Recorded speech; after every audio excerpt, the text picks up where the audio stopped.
फ़लस्तीनियों को कभी हराया नहीं जा सकता। मैंने फ़लस्तीनियों से ज़्यादा अल्लाह पर ईमान रखने और उस पर तवक्कुल करने वाले लोगों को कभी नहीं देखा।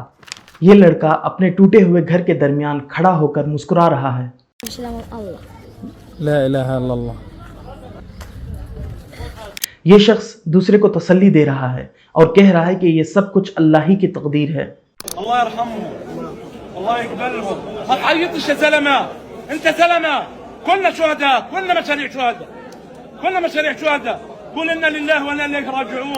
ये न्यूज़ रिपोर्टर जो फ़लस्तीनियों के हालात को रिपोर्ट कर रहे थे, इनके घर वालों को शहीद कर दिया गया, लेकिन चंद ही घंटों बाद फ़लस्तीनियों के हालात को लोगों तक पहुंचाने के लिए वो वापस काम में आ गए।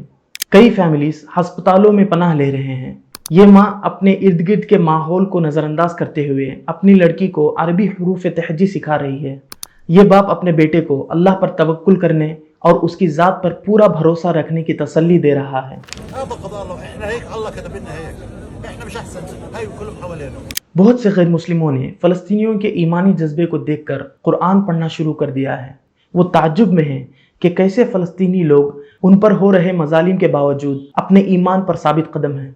हो सकता है कि सारी दुनिया फ़लस्तीनियों से मुंह मोड़ ले और उनसे खाना, बिजली और पानी ख़त्म कर दे, लेकिन एक चीज़ उनसे कभी छीन नहीं सकते, वो अल्लाह की ज़ात पर उनका ईमान है।